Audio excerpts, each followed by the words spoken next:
तो हॉस्टल में रहते थे आप वहां पर, क्या शेड्यूल क्या रहता था आपका? वहाँ के जो माइनर मेजर टेस्ट होते थे वो, और जब नीट का एग्जाम दिया तो दोनों में क्या अंतर नजर आया? ताऊ जी की बहुत न्यूज कर आई हुई थी, क्या हुआ क्या हुआ। लोकेश का जब रिजल्ट आया तो लोकेश की मम्मी का क्या रिएक्शन था? आप करते थे सोशल मीडिया यूज? नमस्कार, आज हम सब लोग हैं भादरा में। हरियाणा के बिल्कुल नजदीक लगता हुआ राजस्थान का सुदूर का क्षेत्र है भादरा। अपने आप में छोटी सी जगह है लेकिन बड़े सपने पालने वाली जगह है। और हम पहुंचे हैं भादरा के गोयल परिवार में। गोयल परिवार एक व्यावसायिक परिवार है। सब लोग व्यवसाय में बहुत अच्छे से अपना काम करते हैं, लेकिन परिवार के बड़े बुजुर्गों ने एक सपना देखा कि परिवार में से एक डॉक्टर बनाया जाए। बच्चा था, उसके ऊपर जिम्मेदारी आई और उस बच्चे ने भी उस जिम्मेदारी को समझते हुए अपने आप को 665, बहुत अच्छा स्कोर है नीट में, और उसके माध्यम से नीट को क्लियर किया। यानी परिवार का पहला डॉक्टर बना। और उसको जो छत्र छाया मिलती थी उसके ताऊ जी की थी, उसके पापा की थी, मम्मी का बड़ा साथ था, सारे परिवार का साथ था। लेकिन भादरा जैसी जगह से ये सपना देखना, व्यावसायिक परिवार से ये सपना देखना कि हमें डॉक्टर बनना और मानवता की सेवा करनी है, आज हम सब लोग उस परिवार के साथ संवाद करते हैं, बातचीत करेंगे, आपको मिलाऊंगा और इस सफल कहानी के माध्यम से आप तक ये प्रेरणा भी पहुंचाने का हम लोग प्रयास करेंगे कि जगह कैसी भी हो, लेकिन यदि पारिवारिक रूप से सब लोग एक मत होकर के एक सपना देखते हैं तो उसको पूरा होने में देर नहीं लगती। मेरे साथ में है लोकेश गोयल, 665 का जिनका नीट का स्कोर है और एक सफल विद्यार्थी के रूप में मैट्रिक्स नीट डिवीजन के पहले ही बैच से डॉक्टर बनने वाले हैं। बहुत बहुत बधाई लोकेश आपको। लोकेश के बिल्कुल दाहिनी ओर बैठे हैं लोकेश के ताऊ जी छबील दास जी, एक सफल व्यवसायी हैं और व्यवसायी होने के साथ साथ में आप शिक्षाविद भी रहे हैं। ऐसे कॉम्बिनेशंस बहुत कम देखने को मिलते हैं कि एक व्यक्ति शिक्षा के क्षेत्र से जुड़ा हुआ हो लेकिन शिक्षाविद होने के साथ साथ में एक सफल व्यवसायी भी बने और फिर अपनी आने वाली संतानों को एक सही मार्गदर्शन देकर के उनको श्रेष्ठता से आगे पहुंचाएं। सर, आपका भी बहुत बहुत स्वागत भी और आपको बहुत बहुत बधाई हो। छबील दास जी के बिल्कुल दाईनी ओर लोकेश के पापा बैठे हैं, मोहनलाल जी। आप भी व्यवसायी हैं और जैसे देखते हैं ना कि घरों में एक संस्कार होता है कि भाई घर में यदि बड़े भाई हैं तो हमारी जो सनातनी परंपरा है उसमें राम भरत लक्ष्मण की जो परंपराएं रही हैं वैसे ही परंपरा का एक परिवार हमें मिला। आज हम बात करेंगे और सबसे पहले मैं पहली बधाई आप दोनों को दूंगा और पहला सवाल भी आप दोनों से पूछूंगा। पहले मैं ताऊ जी से एक सवाल पूछूंगा कि बच्चा जो है वो डॉक्टर बन गया, पहले कदम बढ़ा दिया उसने, मेडिकल कॉलेज की ओर जा रहा है, आपको कैसा लग रहा है, क्या अनुभव कर रहे हैं? बहुत अच्छा लग रहा है, हमारे प्रयास सफल हुआ। बिल्कुल। आपका पूरा परिवार व्यावसायिक परिवार है, आप भी एक सफल व्यवसायी हैं। आपका भादरा में बहुत ही प्रतिष्ठित जो है वो पुराना व्यवसाय है। तो व्यवसाय में सामान्य ऐसा होता है कि अगली पीढ़ी को हम व्यवसाय सौंपने के बारे में सोचते हैं, लेकिन आपने बच्चे को डॉक्टर बनाने का सुनिश्चित किया। देखो जी, आजकल की जनरेशन में अगर एजुकेशन में उसका इंटरेस्ट है तो उसको एक मौका देना चाहिए आगे बढ़ने के लिए। तो हमने इसको प्रोत्साहित किया कि आप पढ़ो, तैयारी करो। तो इनको सीख कर भेजा आपके मैट्रिक्स के अंदर। इन्होंने जी लगा के मेहनत की और वो सफल हो गए। हमारा सपना साकार हो गया। सर, आपको बहुत बहुत बधाई। आपको भी बहुत बहुत बधाई हो। बेटा डॉक्टर है, लोग बाग क्या क्या कहते हैं आकर के मिलते हैं? ये सब बेटे और आपकी सब टीचर जनों की मेहरबानी है जी। लोकेश, परिवार में व्यवसाय का माहौल है, सारे लोग जो है वो अपनी डेडिकेशन के साथ में काम करते हैं। जब आपको पढ़ने के लिए भेजा गया तो आपके मन में क्या भाव थे जब सीकर पहुंचे तब? यही था कि सबने सपना देखा है एक बढ़िया सा, तो थोड़ी सी मेहनत मैं भी कर लूँगा। काफ़ी घर वाले काफ़ी मेहनत करते हैं इस चीज़ को लेके जी। और काफ़ी कहते थे कि पढ़ाई पढ़ लोगे तो अच्छे आदमी बनोगे, बड़े होके सफल बन जाओगे जी। तो फिर पढ़ाई पे ध्यान देना था पूरे 2 साल। तो पूरा अच्छे से, कभी प्रेशर नहीं डाला कि पढ़ना ही है जी। ऐसे कहा कि हो जाए तो बहुत ही बढ़िया, नहीं हो तो भी अपने पास ऑप्शंस तो है। ठीक बात है। नहीं, घर का ये साथ आपको मिला इसलिए कर पाए, लेकिन घर वालों ने तो चलो आपके पीठ पर हाथ रखा और आपसे कहा कि आप तो आगे बढ़ो, जो देखा जाएगा, हम सब साथ हैं। पर आपको तो कभी कभार दबाव महसूस होता ही होगा ना? नहीं, मतलब कभी कभार होता भी था। तो ऐसे रोज बात होती थी, मेरे पापा से तो रोज होती थी, ताऊ जी से भी ऐसे हफ्ते में एक बार या फिर हो जाती थी, मतलब कंटिन्यूस होती थी। तो सब ये कहते थे प्रेशर बिल्कुल नहीं लेना, अगर होगा तो बहुत ही बढ़िया होगा और जो होता है अच्छे के लिए होता है। तो फिर ताऊ जी क्या कहते थे आपको जब तैयारी चल रही थी, अंतिम दौर चल रहा था तैयारी का? सोना अच्छे से है, पढ़ाई अच्छे से करनी है, खाना सबसे जहाँ मेहनत, मतलब तबियत पे करनी है, तबियत खराब नहीं होनी चाहिए, क्योंकि अगर तबियत खराब नहीं हो जाएगी तो पढ़ाई भी नहीं होगी। सही बात है, शारीरिक स्वास्थ्य यदि रहेगा तो हम पढ़ भी लेंगे। हाँ। मैट्रिक्स नीट डिवीजन में जब आप आए तो पहला ही वर्ष था। हाँ। और कई बार ये बात भी मैं आप दोनों से भी पूछना चाहूंगा। बहुत बार ऐसा होता है कि भाई जब कोई नया प्रकल्प प्रारंभ होता है तो सामान्यतः समाज उस पर विश्वास पहली बार में कम कर पाता है, खास करके कि भाई बच्चे को सौंप रहे हैं, इसका करियर है, पहला बैच है मैट्रिक सी डिवीजन का, कैसा कराएंगे कैसा नहीं कराएंगे। पर आपने विश्वास व्यक्त किया और आपका विश्वास सही भी सिद्ध हुआ। हमारा मानना ये था कि जो नया होगा वो ज़्यादा मेहनत करवाएगा बच्चे को। ठीक बात अच्छे है। से। और आपका जो विश्वास है वो सही भी सिद्ध हुआ। हाँ, सही सिद्ध हुआ जी। आपको लोकेश जब पढ़ाई करते थे वहां पर, या वहां की डीटीएस देते थे, वहां के जो माइनर मेजर टेस्ट होते थे, वो और जब नीट का एग्जाम दिया तो दोनों में क्या अंतर नजर आया? नहीं, बहुत ही मतलब बिल्कुल लगा ही नहीं कि वो नीट का देख के आया हूँ मैं पेपर। ऐसे ही लगा था कि कोचिंग का पेपर है, सेम एकदम ऐसे ही क्वेश्चंस थे बिल्कुल। ऐसे मान लो 200 में से 50-60 क्वेश्चन तो एकदम देखे हुए थे मेरे, लगभग बिल्कुल देखे वो हुए तो थे। खट खट खट आते खटखट तुमने। ऐसे एकदम साफ, मतलब ऐसे लगा था कोचिंग का टेस्ट दे रहा हूँ, बिल्कुल कोई दिक्कत नहीं। बस थोड़ी फॉर्मेलिटी ज्यादा हो गई थी वहाँ पे, ऐसे साइन ठीक बात है, फॉर्मेलिटी ज्यादा है। बस बाकी क्लासरूम में जब कोचिंग में टेस्ट देते तो अपने साथी दिखते थे, वहां को दूसरे दिखते होंगे, हाँ, उससे बस- ज्यादा कोई लंबा अंतर है? कुछ भी नहीं, एकदम टेस्ट एकदम एकदम इक्वल था, एकदम सब कुछ सेम ओएमआर मिलती थी हमको। हाँ। सब कुछ प्रैक्टिस हो गई थी। ठीक बात है। टेस्ट दे करके बाहर निकले तो कॉन्फिडेंस था कि सिलेक्शन हो गया? हाँ, लगभग कॉन्फिडेंस था इतना कि हो तो जाएगा। ठीक तो बात मतलब ऐसे आके पेपर तो मैच किया ही नहीं था, सीधा घर आया था वहाँ पे सब कुछ पैक करके। अच्छा, पेपर वेपर नहीं देखा था उस नहीं समय? नहीं, उस टाइम तक आते आते ही ताऊ जी ने क्या पूछा? पेपर तुरंत होने के बाद में ताऊ जी का फोन गया तो उन्होंने क्या हाँ, पूछा? मतलब ऐसे आया तो काफी मिस कॉल आई हुई थी सबकी, मतलब ताऊ जी की बहुत मिस कॉल आई हुई थी, क्या हुआ हाँ। क्या हुआ। जी। तो मैंने कहा कि बढ़िया हुआ, सिलेक्शन हो जाएगा। तो पूछा कि कितना मतलब लग रहा है, मैंने कहा कि 650 के आसपास हो जाना चाहिए मेरे हिसाब से। तो क्योंकि थोड़ा मतलब बधाई दी और सब कुछ किया। सर, आप तो खुद शिक्षा से जुड़े हुए रहे हैं, एक समय में आप शिक्षक भी रहे हैं, उसके बाद में आपने व्यवसाय को ज्वाइन करा। शिक्षा कितनी महत्वपूर्ण होती है इंसान के लिए? Education is must. हर आदमी के लिए शिक्षा सबसे ज्यादा जरूरी है। जैसे ऑक्सीजन जरूरी है शरीर के लिए, इसे शिक्षा के बगैर तो आदमी अधूरा है इस दुनिया के अंदर। ठीक बात है। बिल्कुल एक कदम भी नहीं बढ़ा सकता। शिक्षित होना तो बहुत ही जरूरी है जी। और अगर बच्चा मेहनती हो तो उसको आगे शिक्षा से जोड़े ही रखना चाहिए, भी वो मेहनत करके और आगे पहुंचे। मैं भादरा में कई लोगों को जानता हूँ, कई से मेरी बातचीत भी हुई और उन्होंने बताया कि साहब छबीलदास जी तो ऐसा है कि भाई उनकी दुकान पे बड़ी दुकान है, तो वहाँ आने वाले बच्चे हैं, उनसे अपने व्यवसाय के अलावा उनके करियर से रिलेटेड बड़ी बातचीत वगैरह करते रहते हैं, उनसे संवाद करते रहते हैं। तो सर, आपका इसमें इंटरेस्ट है कैसे? नहीं, मेरा इंटरेस्ट है जी, क्यों मैं शिक्षा से जुड़ा हुआ। सबसे पहले मैं ये पूछता हूँ, कोई अभिभावक या कोई बच्चा, तभी आप क्या करते हो? तो वो बताता है भी मैं +2 कर लिया, मेडिकल से किया है या मैथ से किया है। तो उसको कहता हूँ भी अगर तेरा इंटरेस्ट है इस लाइन में तो आप जाके सिक्कर या कोटा कोचिंग करो ज्वाइन।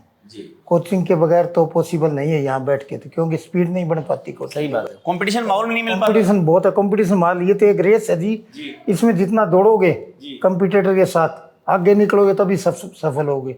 मेरे पास सारे टीचिंग स्टाफ जो भादरा तहसील का सारा मेरी दुकान से जुड़ा हुआ है, वो सभी आते हैं मेरे पास। मेडिकल व्यवसाय के लोग भी आते हैं, तो डॉक्टर है, नर्स है, सारे नर्सिंग स्टाफ है। तो वो बच्चों को सीखकर भेजते हैं नीट की तैयारी के लिए, IIT की तैयारी के लिए। सबको मैं गाइड करता हूँ रेगुलर। मेरे पास 10-15 बच्चे, अब तो आजकल तो बहुत ज़्यादा आ रहे, क्योंकि नया सेशन स्टार्ट हो रहा है ना।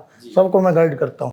फिर अब तो घर में डॉक्टर भी है, तो लोग भी कहते होंगे बोले ताऊ जी ने अपने बच्चे को डॉक्टर बना लिया, तो हमारी भी गाइडेंस मिलनी चाहिए। ना बहुत बहुत आए हैं जी मेरे पास, जी। क्योंकि मेरा पर्सनल इंटरेस्ट है। मैं बच्चे के बारे में पूछता हूँ ये क्या कर रहा है, किस फील्ड में जाना चाहता है, उनको गाइड भी करता हूँ और मानते भी हैं लोग मेरी बात, पूछने भी आते हैं। लोकेश, हॉस्टल में रहते थे आप वहाँ पर? हाँ, मैट्रिक्स का ही हॉस्टल था। मैट्रिक्स के हॉस्टल में रहते थे। क्या शेड्यूल क्या रहता था आपका? शेड्यूल तो ऐसे था, कोचिंग सुबह 6:30 होती थी, तो वही 5:30 के आसपास उठना होता था। तो 1 बजे तक कोचिंग होती थी, तो 1:30-2 बजे तक खाना पीना हो जाता था। फिर 2 बजे आके सो जाते थे थोड़ा सा। तो 3-3:30 बजे उठ के थोड़ा सा फ्रेश माइंड करके 4 बजे के आसपास पढ़ने बैठ जाते थे। फिर 4 से लेके 7 बजे तक 3 घंटे का एक सीटिंग हो जाती थी। फिर 7 से 7:30 ऐसे घर वालों से बात हो गई, या फिर बाकी थोड़े छोटे मोटे काम हो गए तो वो कर लिए। कभी बाहर जूस पीने भी चले जाते थे थोड़ा बहुत, 5-10 मिनट के लिए, ज़्यादा नहीं। उसके बाद आके 8 बजे खाना खुना हो जाता था हमारा। ठीक है। फिर 8 से वापस एक ना कभी कभार नाइट शिफ्ट की होती थी हमारी लाइब्रेरी, उसने काफ़ी मतलब मैट्रिक्स के हॉस्टलों में होती थी वो जी। तो काफ़ी फायदेमंद होती थी। रात को ऐसे मतलब नींद नहीं आती थी तो वहाँ पे जाके पढ़ सकता था बंदा, ठीक या है। फिर घर पे अपने रूम पे बैठ के पढ़ना चाहे तो वहाँ पढ़ सकता था। ओके, तो मैं कभी वहाँ चला जाता था, कभी रूम पे पढ़ लेता। 3 घंटे की सीटिंग बाद में हो जाती थी। ठीक है। तो 8 से 11 वहाँ पे हो जाती थी, फिर 11 बजे के आसपास सो जाना, मतलब वही, और सुबह हो जाती थी। टीचर्स का कितना मोटिवेशन रहता था? कभी कभी दिक्कत आती थी कोई क्वेश्चन में और में? ये तो मैट्रिक्स की सबसे अच्छी बात लगी मेरे को, फैकल्टी मतलब इतनी अच्छी है कि हद ही नहीं है। मतलब पढ़ाई तो अच्छी कराती हैं, वो तो सभी कराते हैं, लेकिन मोरल सपोर्ट जो था उनका वो बहुत ही अच्छा था। मतलब कभी पीछे नहीं होने दिया, मतलब ऐसे कभी लो फील नहीं होने दिया कि आपका नहीं होगा, हमेशा मोटिवेटेड रखा था। खुद भी खूब मेहनत करते हैं, आपसे भी खूब मेहनत कराते हैं। हाँ, मतलब हमसे ज़्यादा ही मेहनत करते थे, तो उनकी मेहनत देख के लगता था कि हमें भी करनी चाहिए, और हमारे लिए इतना सब कुछ कर रहे हैं टीचर्स वगैरह। जी। सर मैं एक बात पूछूंगा, बच्चे का भी नीट तो क्लियर हो गया, लेकिन आपको लगता है क्या कि बच्चा अभी डॉक्टर बन गया या ये सफल हो गया? नहीं जी, जब देखो जी अभी तो एंट्रेंस है, ये एंटर हुआ है इस फील्ड के अंदर। इसके बाद में मेहनत करेगा तो ठीक है, एमबीबीएस डिग्री मिल जाएगी उसके बाद में पीजी है और हायर एजुकेशन है, सब इंटरेस्ट बना रहेगा, मेहनत करेगा, आगे निकलेगा भी। यही सोच रहे हैं, ये नहीं अभी ये आज ही डॉक्टर बन गया। अभी तो एक बार एडमिशन हुआ है, 5 साल की एमबीबीएस है, मेहनत तो अब आगे करनी है जी पूरी, काम करेगा मेहनत तो आगे निकलेगा। लोकेश का जब रिजल्ट आया तो लोकेश की मम्मी का क्या रिएक्शन था? सब खुश थे जी। मम्मी खूब प्रार्थना करती होंगी आपकी सफलता के लिए। हाँ, काफ़ी करती थी वो। एक दिन की, मतलब कोई साल में कोचिंग एक ही दिन की छुट्टी ली थी मैंने, हाँ। तो उसमें भी कई धोख लगाने लेके गए थे हमें को। हमारे ऐसा होता है भाई, कहीं ना कहीं ईश्वर को समर्पण आप देते ही देते हैं। हाँ, मतलब पूरे साल भर की आपकी छुट्टी भी कोई नहीं रही? नहीं, इस बार मतलब हेल्थ का भी काफ़ी अच्छा रहा, ध्यान रखा। तो पिछले साल मतलब मैंने इस बार रिपीट किया था, तो पिछले साल यही दिक्कत थी कि हेल्थ तो बहुत फ्लक्चुएट होती थी, हाँ। तो उसकी वजह से मतलब पढ़ाई नहीं हो पाती थी। हाँ, डिस्टर्बेंस होता है। तो इस बार मतलब सबने, घर वालों ने ये बोला था कि पढ़ कम लेना, लेकिन तबियत का ध्यान रखना पूरा अच्छे से। लोकेश साहब एक सवाल है कि ताऊ जी के पास अनुभव है, पापा के पास अनुभव है, तो लोग इनसे इनके अनुभवों की वजह से पूछने आते हैं। हमारे यहाँ पर ऐसा माना जाता है कि अनुभव जो है वो एक पूंजी है। हाँ। ऐसे कहते हैं कि experience is the Elder brother of knowledge. हाँ। ज्ञान का बड़ा भाई जो है वो अनुभव होता है। अब तो एक अनुभव आपके पास में भी है। अब तो लोग आपके यहाँ के जो बाकी के बच्चे हैं, जो 11th 12th वाले, 10th वाले, वो आकर के लोकेश से भी पूछेंगे कि भैया आपने नीट कर लिया, हम भी नीट करने वाले हैं, तो हमें क्या क्या करना चाहिए। तो उनको क्या क्या चीजें बताओगे जो उनको नीट की तैयारी, यदि वो करते हैं, नीट की जैसी कोई कंपटीशन की तैयारी, जेईई की तैयारी करते हैं, तो उनको क्या क्या गड़बड़ियां नहीं करनी चाहिए और क्या क्या काम करनी चाहिए? ये तो लोकेश भी बता सकता है, अनुभव की अपनी पूंजी है, साझा करो हमारे साथ। मतलब सबसे ज़्यादा तो यही होता है कि कंसिस्टेंसी बहुत चाहिए इस एग्जाम्स के अंदर। मतलब जो कंपटीशन है इतना हार्ड नहीं है, लेकिन थोड़ा हार्डवर्क चाहिए इसके लिए।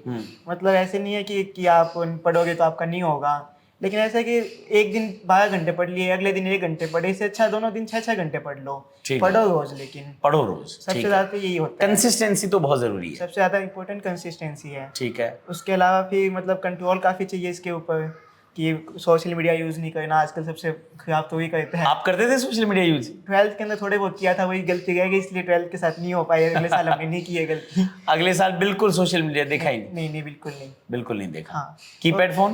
कीपैड फोन था, बस घर वालों से बात करने के लिए, वो भी लिमिटेड बस। वो भी लिमिटेड। ठीक है, तो दूसरा, पहला हो गया कंसिस्टेंसी, दूसरा सोशल मीडिया को अवॉइड करना है। हाँ। ठीक है। तीसरा मतलब कि पूरा ध्यान, मतलब कोचिंग को ऊपर देखना है, मतलब ऐसे देना है कि कोचिंग जो कराइए ठीक कराइए, अपना खुद का ज़्यादा दिमाग नहीं लगाना है कि हाँ, मतलब बहुत अच्छी बात है, सही बात। कि बच्चे बोलते हैं ये वाली बुक्स पढ़ लेते हैं, वो वाली बुक्स पढ़ लेते हैं, कोचिंग का जो पढ़ाते हैं वो तो पढ़ते नहीं है। अब जैसे हमारे जो टीचर्स हैं, उनके जो मैट्रिक्स के नोट्स हैं, उनसे बाहर एक भी क्वेश्चन नहीं आया। 200 क्वेश्चन में एक भी क्वेश्चन बाहर नहीं आया। सारे क्वेश्चन मैट्रिक्स के नोट्स हैं। हाँ, मतलब 199 क्वेश्चन तो पक्का मैट्रिक्स से ही थे। अगर एक क्वेश्चन कहीं आया हो तो भी तो अलग बात, वो एक चांस मान लो। बाकी मतलब आप मैट्रिक्स के यदि नोट्स और टीचर्स के जो बताए गए नोट्स और क्लासेस हैं, उनको ढंग से कर लो तो एकदम मतलब 700+ को आराम से हो सकता है आपका। ठीक बात है। मतलब था कि बढ़िया था एकदम सब। मतलब हमें अपने टीचर्स पर विश्वास करना है। हाँ। अपना दिमाग ज्यादा नहीं लगाना। हाँ, जो वो बोले, और टेस्ट एक भी नहीं छोड़ना। टेस्ट तो बहुत ज़्यादा इंपॉर्टेंट है। ठीक बात है। मतलब अगर पढ़ाई नहीं भी हुई ना आपके उस टेस्ट के लिए, 5 चैप्टर आ गए हैं, 2 ही पढ़े हैं, 3 तो पढ़े ही नहीं। हाँ। आप सोचो आधा ही सिलेबस नहीं हुआ अभी तक, तो भी उस पेपर को देख के आओ तुम। ऐसे खराब नहीं होगा टाइम तुम्हारा, बढ़िया ही होगा वो। बढ़िया ही होगा। सर, भादरा के लोग इस वीडियो को भी देखेंगे, बाकी की जगह के आसपास के लोग भी देखेंगे। आप पेरेंट्स को यहाँ के क्या मैसेज देना चाहते हैं? मैं ये मैसेज देना चाहता हूँ कि अगर बच्चे का इंटरेस्ट है किसी का डॉक्टर बनने का, इंजीनियर बनने का, तो सीकर सबसे बड़ा हब है आज के टाइम में। राजस्थान में कोटा के बाद में सीकर का नंबर है, और नज़दीक भी है, और वहाँ एजुकेशन भी बहुत बढ़िया है जी, फैकल्टी बहुत बढ़िया है, सुविधा बहुत अच्छी है। बच्चे की अगर लगन मेहनत हो तो उसको वहाँ कोचिंग में भेजना चाहिए, किसी में भेजो। सबसे बढ़िया आज के टाइम में अपनी ये क्या नाम मैट्रिक चल रही है नीट की और IIT के लिए नाम है एक नंबर टॉप का, वहाँ भेजो। और बच्चे का पहले तो पर्सनल इंटरेस्ट होना चाहिए, उसके बाद में बच्चा अगर निकलना है कामयाब होना है तो ये तो एक रेस है जी, इस रेस में दौड़ता रहेगा वही जीतेगा। ठीक बात है। अगर बैठ गया बोले ठीक है मैं तो बहुत तेज दौड़ता हूँ मेरे जितने मार्क्स का, तो वो नहीं निकल पाएगा। उसको दौड़ना पड़ेगा बच्चों के साथ, हर दिन लड़ना पड़ेगा, हर दिन लड़ना पड़ेगा। हर दिन नीट है। हाँ हर दिन नीट है, जितना काम इंस्टीट्यूट में कराए वो पूरा करे बगैर सोए नहीं। ये नहीं आगे दूसरे दिन के लिए छोड़ दे, वो बिल्कुल नहीं छोड़ना, उसको कंप्लीट करके ही छोड़ना है। जितना नोट्स या पढ़ाई क्लास के अंदर उतना कर ले बहुत है, 100% उसका सिलेक्शन होगा, कामयाब होगा। चलिए आपको बहुत बहुत बधाई हो। पुनः मैं आप दोनों को बधाई देता हूँ, आपके पूरे परिवार को बधाई देता हूँ और अपेक्षा करता हूँ कि जितना सिंसियर लोकेश आज है उतना ही ये सिंसियर डॉक्टर बने, क्योंकि हम सब लोग जानते हैं कि भाई डॉक्टर लोग बन जाते हैं, but what about decent doctors. Doctor तो बन गया लेकिन वो एक डिसेंट डॉक्टर भी बनना चाहिए। तो आपकी जो पारिवारिक विरासत है उसको लेकर के लोकेश आगे बढ़े, बहुत अच्छा डॉक्टर बने, मानवता की सेवा करे, अपना निजी जीवन तो अच्छा बनाए। तो आपको पुनः बधाई देते हुए इस वीडियो को देखने वाले लोगों से मैं कहना चाहूँगा कि लोकेश के सामने भी एक बड़ा लालच ये था कि परिवार बहुत अच्छी पृष्ठभूमि के साथ में व्यावसायिक जगत में है, व्यापार में है, मैं भी व्यापारी बन जाऊँ। लेकिन लोकेश जानता था कि परिवार ये मानता है कि शिक्षा उसको प्राप्त करना बहुत आवश्यक है, इसलिए इसने अपनी राह चुनी, परिवार के सपने को अपना सपना माना और बहुत ईमानदारी के साथ मेहनत करी। इसलिए आज नीट में इतना शानदार स्कोर लेकर के डॉक्टर बनने की ओर एक मजबूत कदम बढ़ाया है। भादरा हो चाहे आसपास के क्षेत्र की बात करें या छोटी गलियों गांवों से निकलने वाले इन गुदड़ी के लालों की बात करें, बस यही है कि सही दिशा इनको सही समय पर दे दी जाए तो फिर निश्चित रूप से इनके लिए कोई आसमान ऐसा नहीं जिसे छू ना सकें। मैं आपको बधाई देता हूं और आमंत्रित करता हूं मैट्रिक्स नीट डिवीजन में आप आइए, आपके सपने हैं, हमारा संकल्प है, मिलकर के लड़ते हैं और मिलकर के पूरा करते हैं। बहुत बहुत धन्यवाद।